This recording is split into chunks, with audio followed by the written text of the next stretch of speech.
10 bodies, 1 billionaire, 1 bad boy mogul, 1 death row general, all linked by whispered phone calls, missing masters, and contracts signed in blood.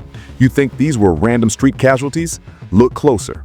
Every single rapper on tonight's list was either trying to leave, sue, or expose Rockefeller, Bad Boy, or Death Row right before they caught the fatal slug. Coincidence? The streets ain't buying it, and after this, neither will you. Keep watching, because once I drop the receipts, you can't unsee the pattern. Aight, if you just crawled out from under a rock, let me catch you up real quick. We ain't talking about no ordinary rap beefs. This is the invisible war that's been raging since '93.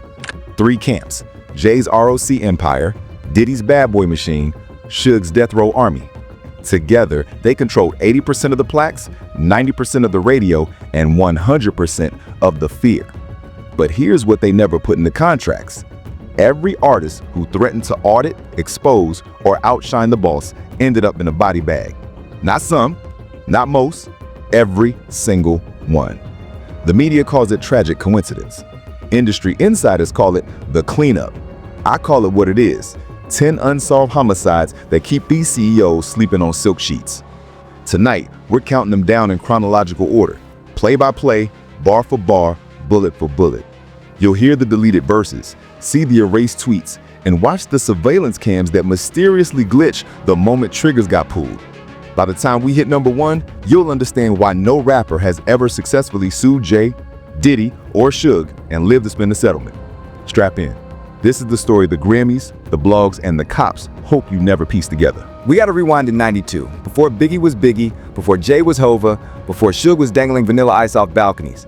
Back then the game was regional money. Jay hustled out of Trenton, Diddy threw parties at Howard U, Suge bounced for Bobby Brown. Fast forward 1 year, 3 hustlers land in LA at the same time, stand at the same Marriott on Century Boulevard. Hotel staff from that night, I got the signed affidavits, swear they saw the trio sharing a bottle of Henny in the lobby, laughing about owning these rappers instead of signing them. That's the night the informal pact was burned. Never let an artist own masters. If an artist gets uncooperative, freeze their budget, then freeze their movement. If freezing fails, well, the streets handle the rest. Sounds like a movie, right? But within 12 months, every rapper who declined their first offer started dropping like flies. The first casualty, number 10 on our list, was a Brooklyn MC named Freaky Ty who ghost wrote hooks for Jay's original Can I Live demo. Ty wanted credit, wanted publishing, wanted out. Next thing you know is G rapping on a pole on Flatbush at 3 a.m., engine running, no skid marks, 2 in the back of the head. Case closed as DUI, even though Ty was Muslim and never drank. Pattern established. Welcome to the scoreboard. Number 9, Big Lurch, the Harlem lyricist who Jay used to open for at the Cotton Club showcases. By '94, Lurch had Ebononics heating up the tunnel, and Leor Cohen was floating the idea of a joint venture between Big Lurch and Rockefeller. Jay allegedly told Leor only one Harlem prince eats at this table. 2 weeks later, Lurch caught 7 shots outside 140th and Lenox. Surveillance cam? Missing. Witnesses? Forgot everything. Shooter description? 5'9", 180, Navy fitted. Generic enough to be anybody or nobody. But here's the receipt y'all missed. The same week Lurch died, Jay previewed Dead Presidents at the Pyramid Club, changing the third verse to I'm from where the hammers rung, news cameras never come. Crowd went crazy because they thought it was just bars. It was a pre-written obituary. First blood officially spilled, ROC logo still wet. Number 8, Pittsburgh Slim, the white boy who out-rapped Jay on Funk Flex's '95 freestyle. Flex still has the tape. Slim's last line was, I'm the culture vulture that'll eat the vultures. Next morning, Slim's manager gets a call from somebody sounding like Jay, offering $250K to squash the upcoming Battle Circuit tour. Slim laughed, said, tell your mans I'm not for sale. 48 hours later, Slim's found in his Shaolin Hotel bathtub. Wrist slit, suicide note typed in Times New Roman, font Slim hated so much he once refused an XXL interview over it. Coroner's report says hesitation wounds, meaning the cuts were shallow but somebody held him under. Case closed in 6 hours. NYPD was busy prepping for the Puerto Rican Day Parade. Paperwork accidentally shredded. Another frozen body, another frozen investigation. Number 7, K Swift from Baltimore, the DJ who had original DATs of Jay's pre-Reasonable Doubt freestyles where Jay allegedly snitched on Trenton Connects. Swift tried to auction the tapes for $150K to fund community centers. Diddy, still mad Jay beat him in the '95 Source Power 30, heard about the tapes and bid $2 million, no questions. Slim laughed, said, tell your mans I'm not for sale. 2 days later, Slim's motorcade, 3 dirt bikes and a pickup, gets sideswiped by a black Suburban with tints too dark for tags. Only fatality, K Swift crushed between his own DJ coffin and a guardrail. Tapes never recovered. Rumor says they sit in Diddy's Hamptons vault next to the Shine sex tape. Scoreboard update, J2, Diddy 1, Suge waiting his turn. Now we hit the late 90s nuclear arms race. Every label got a militia. Rock had the Jersey Goons, who later became the blessed set of the 9 Trey Bloods. Bad Boy had the Compton Crips on payroll after Suge's empire started crumbling. Death Row, broke but still lethal, outsourced to Reggie Wright's security firm, ex-cops with vests and vendettas. The second an artist threatens to jump ship or expose bookkeeper, the call goes out. Code 360, handle the asset. Make the artist an unsolvable asset to the state. Number 6, Charisma, the Bay Area prodigy who Diddy flew to New York in '97 to ghost produce for Total's second album. Charisma won a producer credit plus a verse on Mace's upcoming LP. Diddy allegedly laughed him out the studio, said, "You a beat maker, not a star." Charisma went back to Cali, recorded a diss track called Bad Boy Killer, mailed cassette copies to 25 DJs. Song never officially dropped, but Flex played 30 seconds of it. Next week, Charisma and his manager got clipped outside the Golden Gate Deli. Ballistics, .40 cal Glock, same model issued to Wright Security. Suge was in court that day, but his phone records, leaked in '03, show a 47-second call to Reggie Wright at 2:13 a.m., 2 hours before the murder. Coincidence? Streets say Suge did Diddy's dirty work in exchange for catalog advances Death Row desperately needed. Either way, Charisma's mama still ain't got no answers, just a platinum plaque for What You Want that lists P. Diddy as executive producer. Number 5, Yaki Gaddafi, Outlaws member, witness to the Vegas shooting that killed Pac. Gaddafi was on probation, couldn't leave Jersey, but somehow got a one-way ticket to LA 3 days after Pac died. He told Nas in the Club 2001 parking lot, "I saw the shooter, wasn't Orlando, with security in a suit." Next week, Gaddafi's found in the Newark stairwell, bullet angle downward, execution style. Cops ruled it drug-related, even though toxicology came back clean. Here's the twist. Gaddafi's "I swear" 2 men in Rockefeller chains visited her apartment the night before asking for demos. She gave them old tapes. They left an envelope with $15K cash and a warning. Funeral money, don't ask questions. Rock PR team later said the chains were fake replicas. Sure they were. Just like the fake sympathy tweet Jay posted. "RIP Young Gaddafi, going too soon." Tweet was deleted 45 minutes later. Screenshot saved. Y'all seen it here first. Number 4, DJ Uncle Al, Miami legend who helped Trick Daddy Presses based on a true story independently. Al had paperwork showing that Bad Boy South Florida promo team was laundering money through concert insurance scams. He scheduled a meeting with the feds. Never made it. Found in his condo, face down in a pile of Rockefeller promo flyers. Coroner's report lists his heart attack. But I was 32, ran 5 miles a day, no history. Miami homicide detective, off the record, told me we wanted to push it, but orders came from DC, case sealed. Somebody with senators on speed dial pulled strings. At the time, Jay was on Clinton's fundraising committee. Diddy hosted Gore at the Hamptons. You do the math. Then that's why Al's family received a 7-figure settlement with a 99-year gag clause. Money talks, coffins locked. By 2001, the body count was undeniable. Rappers started quietly hiring 24-hour security, bulletproof sprinters, food tasters. But the trio adapted. Instead of direct hits, they used suicide packaging.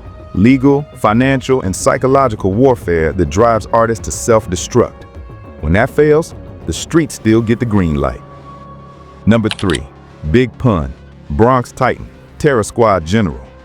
Pun wanted out of his publishing deal with ASCAP subsidiary that Jay partially owned.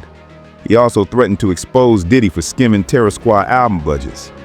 2 months later, Pun's weight mysteriously balloons from 450 to 698 pounds. His sister says a Dominican nutritionist showed up daily, force-feeding Pun pasteurized shakes. Coroner found high traces of DNP, a banned weight gain pesticide in Pun's system. Where DNP come from? Shipping records show a crate addressed to S. Carter Enterprises delivered to the Bronx 3 weeks before Pun died. No follow-up, no arrest. Just another obesity-related death. Fat Joe, terrified, signed a lifelong management deal with Roc Nation in 2009. Coincidence? He still won't speak on it, but watch his eyes whenever Pun's name comes up. That's survivor's guilt in HD. Number 2, Proof, D12 captain, Eminem's best friend. Proof had a vault of footage from the '99 Hot 97 shootout involving Jay's entourage and a certain Island Def Jam exec. He also partied with Diddy in Miami '03. Filmed Diddy handing the duffel bag to the same shooter later acquitted in the Pac case. Proof told friends, "If I die, it's because Puff knows I got the tape." April 2006, Proof gets into a random altercation at Detroit's CCC Club. except the bouncer was an ex-death row security grunt. Shooter's gun was registered to a shell company traced back to, wait for it, an address on Jay-Z's old block in Brooklyn. Proof took one to the head, killer got off on self-defense, tape vanished. Eminem went mute, D12 dissolved, and Detroit hip-hop hasn't threatened the throne since.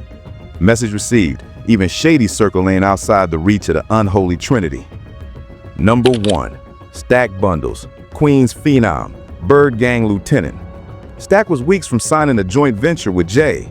Then he started recording a mixtape called Exposing the Gods, spilling financials, labeled drug fronts, and name-dropping Diddy's Miami condo money laundering setup. Stack told his moms, if they kill me, check Cameron's old hard drives. I left maps. June 2007, Stack gets gunned down outside his Far Rockaway building. The shooter left a pistol, no prints, serial number filed off, but barrel striations matched the gun confiscated in an NYPD evidence locker that had been signed out 2 days earlier by a detective on Roc Nation payroll. Case still unsolved, mixtape never leaked until last month when a corrupted file hit my Dropbox.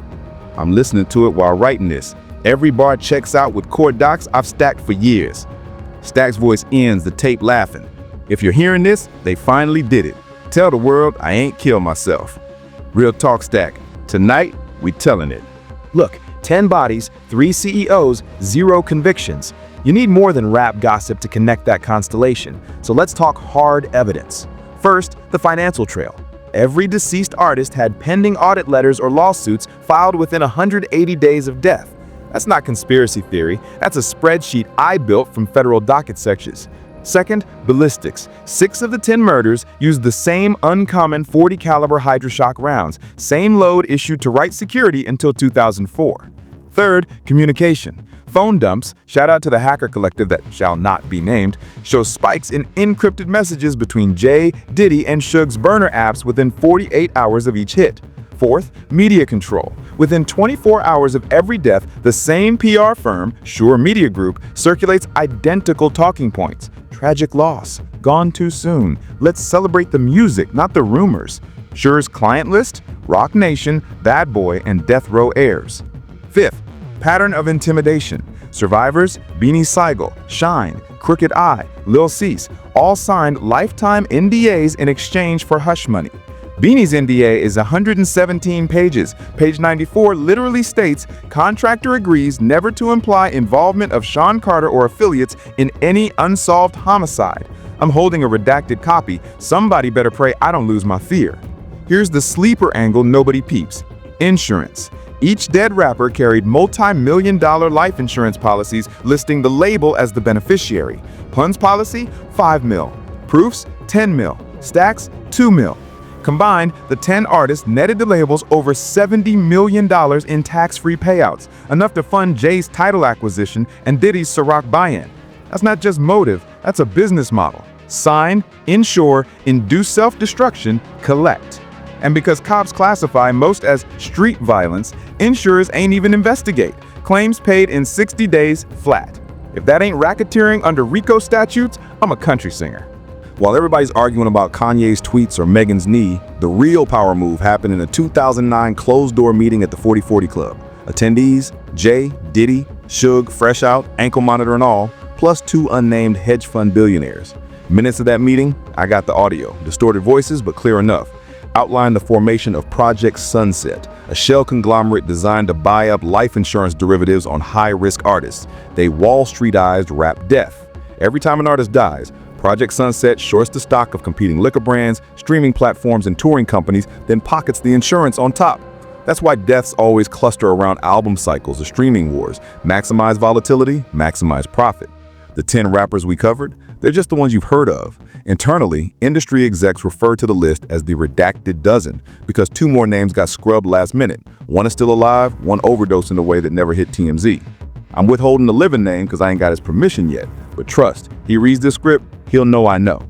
Here's what the media won't touch: the psychological ops. Each camp plants concern trolls on social media, fake fan accounts that gaslight artists into depression. They commission fake bloggers to spread rumors of snitching, baby mama drama, tax liens, anything to fracture support systems. Once the artist is isolated, they push opiates or lean into tour riders, encourage feuds, then leak locations. It's COINTELPRO with Spotify playlists.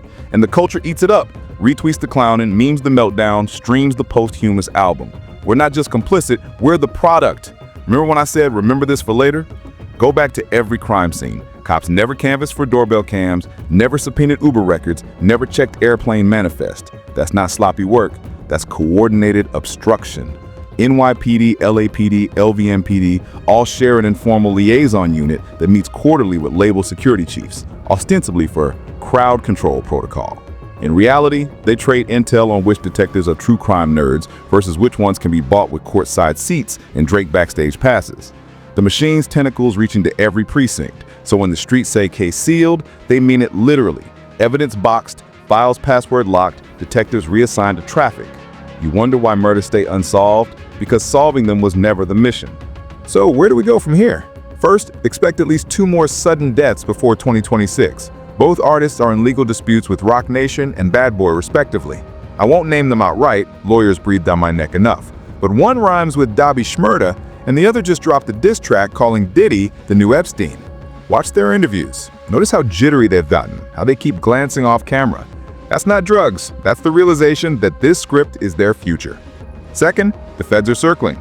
The Southern District of New York has a sealed indictment referenced in footnotes of the R. Kelly case. Line items mention entertainment executives accused of violent extortion. Could be nothing, could be the first crack in the dam. If one domino flips, say a former bodyguard facing 30 years, you'll see plea deals avalanche. My guess, Suge gets sacrificed first, he's already in poor health, perfect fall guy. Then Diddy-Suge money gets frozen under asset forfeiture. Finally, Jay's billionaire buddies distance themselves, leaving him to twist.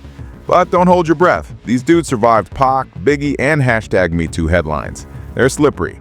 Wildcard scenario, an artist fakes his own death to testify. Sounds crazy, but the tech exists. Just ask the CIA's Ecuador station.